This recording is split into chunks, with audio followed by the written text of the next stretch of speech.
বাইকের চাবি পেয়ে গেলাম। Bullet Bullet 350, Royal Enfield Bullet 350। চলেন একটা রাইড দিয়ে আসি। Hi, this is Abdullah Zahid. Welcome to my YouTube channel Zahid Niaz vlogs. কি অবস্থা সবার? আশা করি সবাই ভালো আছেন, সুস্থ আছেন, সুন্দর আছেন। তো আজকে আমি একটু বেশি ভালো আছি কারণ রয়্যাল এনফিল্ডের সাথে আছি যার কারণে আজকে একটু বেশি ভালো আছি। খুব মজা লাগতেছে। অনেকদিন পরে লাস্ট ইন্ডিয়া গেছিলাম। ইন্ডিয়া যাওয়ার পরে পরে আর চালানো হয় না এই মেশিনটা, এখন আবার হাতে পেলাম। তো আজকে বাইকটা নিয়ে একটু ঘোরাফেরা করব, আমার এখানেই থাকবে, ঘোরাফেরা করবো, তারপর রিভিউ জানাতে পারবো। ফার্স্ট রাইডিং ইমপ্রেশন, যে আমার কাছে মানে আমি কীরকম বাইকটা চালিয়ে কীরকম মজা পেলাম, ওই ব্যাপারে একটু আপনাদের সাথে শেয়ার করবো আর কি, ছবি আর কিছু না। ভাই এটার ইনিশিয়ালটা মারাত্মক, মারাত্মক বলতে গেলে এক কথায় মারাত্মক, অস্থির লেভেলের ইনিশিয়াল। 150 সিসি অথবা 125 সিসি যে কোনো সেগমেন্টের বাইক হোক বাংলাদেশে যেগুলো আগে ছিল, ওগুলা থেকে যখন এটার মধ্যে সুইচ করবেন তখন আপনি ইনিশিয়ালটা হারে হারে টের পাবেন। আর এটার যে ইঞ্জিনের যে পাওয়ারটা আছে, টর্কটা আপনি অ্যাকচুয়ালি ফিল করতে পারবেন যে আসলে এটা অ্যাকচুয়ালি একটা পাওয়ারফুল ইঞ্জিন। বুলেটটার ব্যালেন্সিং এত সুন্দর, মানে এটার ব্যালেন্সিংটা এত মজার, আপনি যেভাবে খুশি ওইভাবে আপনি কাটাইতে পারতেছেন। মানে আপনি কনফিডেন্ট, টোটালি কনফিডেন্ট যে না এটা কোনোভাবে কোনো মানে এদিক সেদিক হবে না। এত সুন্দর ব্যালেন্সিং একটা বাইক। আসলে রয়্যাল এনফিল্ড মানুষ এই কারণে ইউজ করে, মানে আমাদের বাইরের কান্ট্রিতে, ইন্ডিয়াতে, পার্শ্ববর্তী দেশ ইন্ডিয়াতে অথবা জেনেই হোক, মানুষ এই কারণে ইউজ করে। অবশ্যই ইন্ডিয়াতে গেছিলাম আমি। ইন্ডিয়াতে যাওয়ার পরে রয়্যাল এনফিল্ড ওইখানে আমি চালাইছি। বাইকটা একটা জায়গায় দাঁড়ায় আপনাদের দেখাবো, একটা জায়গায় দাঁড়ায় আপনাদের দেখাই বাইকটার কি অবস্থা, কি কন্ডিশনে আছে বাইকটা। হ্যালোজেন লাইট, ওরে বাবা, লাইট তো বিশাল গরম হয়েছে, ফ্রেম সহ গরম হয়ে গেছে এদিকের।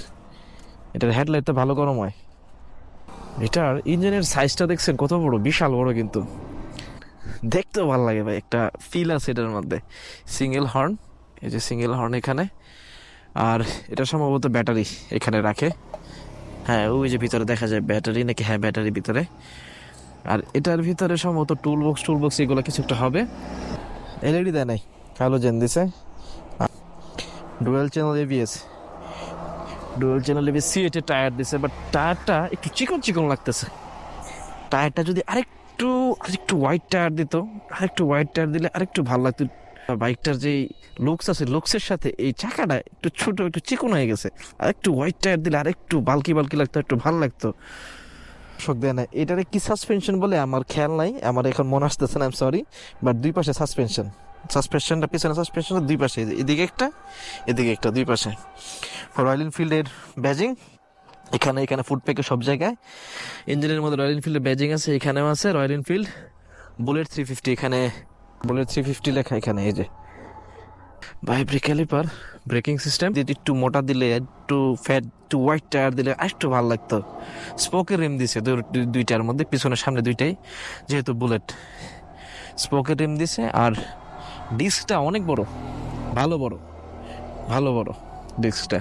এটার পোর্টস অ্যান্ড বাটনসগুলা, এটা হচ্ছে ইগনিশন সুইচ, এটা ইমার্জেন্সি হ্যাজার্ড, এটা পাসের হাইলো বিম, ইন্ডিকেটর, হর্ন, মানে একদম মিনিমাল, তেমন কিছু রাখে নাই। যে সুইচের যে ইয়েটা আছে ওই সব পেপারগুলো সবগুলো মিনিমাল রাখছে। ভালোই চালায় মজা আছে। বাট এদিকে এই পার্টটা হ্যাভি গরম হয় ভাই, হ্যাভি গরম, এক কথায় বলতে গেলে হ্যাভি গরম হয়। গরমে আপনি পায়ে মনে হয় যেমন ছ্যাঁকা লাগতেছে, এরকম একটা ফিল দেয় এই পার্টটা বিশেষ করে। আচ্ছা চালাতে থাকি, মনে হইতেছে খুবই একটু ভাবসাব, বুঝেন না, একটু ক্লাসিক একটা ভাইব দিতেছে আপনারা সম্পূর্ণ। আপনি যখন এটা পিক আপ দিবেন তখন ওই ব্যাপারটা হারে টের পাবেন, যে প্রত্যেকটা মানে স্ট্রোকে আপনার একটা ফিল দিতেছে, একটা মজা দিতেছে, আপনার একটা অভ্যন্তরীণ একটা শান্তি দিতেছে, যে না আসলে আপনি এমন একটা মেশিন চালাইতেছেন যে মেশিনটা আপনার জন্য, মানে এরকম একটা ফিল দিবে সে, যে এই মেশিনটা আপনি চালাইতেছেন, এই মেশিনটা আপনার জন্যই সে, এরকম একটা ফিল দিবে, সম্পূর্ণ এরকম একটা ফিল দিবে এই বাইকটা আপনাকে। এটার গিয়ার হচ্ছে 5টা, ওই অ্যাজ ইউজুয়াল যে ইয়াগুলো আছে আমাদের, যে বাইকগুলো আছে ওই বাইকের মতো এটার গিয়ার শিফটিংটা ওই সিস্টেমেই। নিচে একটা, বাদ বাকিগুলো সবগুলা উপরে এরকম। আর মিডলে হচ্ছে 1 আর 2 এর মাঝখানে হচ্ছে নিউট্রাল। আপনি যেভাবে এটা নাচান ওইভাবে এটা নাচবো। কি একটা অবস্থা দেখছেন, কত সুন্দর, মানে এত সুন্দর ব্যালেন্সিং বাইক বাংলাদেশের মধ্যে আরেকটা আছে কিনা আমি জানি না। এত সুন্দর ব্যালেন্সিং, মানে যেভাবে খেলতেছে, যেভাবে চাইবেন যেভাবে মানে সোজা কথায় এটার হ্যান্ডেলিং, বাইকটা যত ওয়েট মনে হয় বাইকটার হ্যান্ডেলিংটা অত সোজা, অত সুন্দর, অত মজার মনে হয়। এটার ওয়েটটা যেন এটার জন্য ডিসঅ্যাডভান্টেজ না, এটা একটা অ্যাডভান্টেজ। আরে সাসপেনশন তো হেভি মজার। এটার সাসপেনশন তো মানে আমি সামনের সিটে বসে আছি, সামনেরটা বিশেষ করে এটার সাসপেনশনটা সামনেরটা খুব সুন্দর খেলতেছে, বাট পিছনেরটা একটু জার্কি জার্কি ফিল হইতেছে। হয়তো নতুন বাইক যার কারণে এরকম ফিল হইতেছে, বাট সামনে সাসপেনশনটা সেই খেলতেছে। পিছনে একটু একটু হালকা, পিছনে এই দিক দিয়ে কোমরের দিক দিয়ে ঝাঁকি ঝাঁকি লাগতেছে। সাসপেনশন তো সেই মজা। এটা সময় যাবে, আরো আরাম হবে, আরো মজার হবে যখন সময়টা যাবে, আরো আস্তে আস্তে এটার স্টিফনেস কাটবে, তখন এটা আরো বেশি মজার হবে। দেখেন কি একটা জ্যাম লেগে রয়েছে, এর কোনো মানে ধ্যান ধারণাই নাই যে আমার গাড়িটা টান দিতে হবে, পিছনে গাড়িগুলো আটকে আছে, মানে এর কোনো কমন সেন্সই বলতে নাই। খুব ওয়েটফুল একটা বাইক, বাইকটার ওয়েট একটু বেশি, তো জ্যামের মধ্যে খুবই একটু প্যারাদায়ক, হ্যান্ডেল করাটা একটু প্যারাদায়ক। এটা হচ্ছে মেন সমস্যাটা। বড় বাইক মানে একটু ভাইব্রেট করে, বিশেষ করে এই ট্যাঙ্কের মধ্যে ভাইব্রেশনটা বেশি ফিল হয়, যেটা বুঝতে পারলাম। আমার পায়ের মধ্যে, ফুটপ্যাকের মধ্যে কিছুটা ফিল হইতেছে ভাইব্রেশনটা। 350 সিসির বাইক ভাই, একটু ভাইব্রেশন তো ফিল হইব স্বাভাবিকই, ঠিক না? এটার যে ভাইব্রেশনটা আছে, ভাইব্রেশনটা আপনার খারাপ লাগবে না, আহামরি তেমন খারাপ লাগবে না, একটু অ্যানোয়িং লাগবে ফার্স্ট টাইম, বাট খারাপ লাগবে না। কারণ সিঙ্গেল স্ট্রোক, বড় স্ট্রোক তো ডিক ডিক ডিক ডিক এমন শব্দ করে, এমন ভাইব্রেশনটা ঠিক এরকমই ফিল দেয়, ডিক ডিক কেমন জানি একটা, মানে খারাপ লাগে না, ভালোই। আমি লং টাইম এতক্ষণ চালাইতেছি, তো প্রায় ঘন্টা দুয়েক যাবো চালাইতেছি।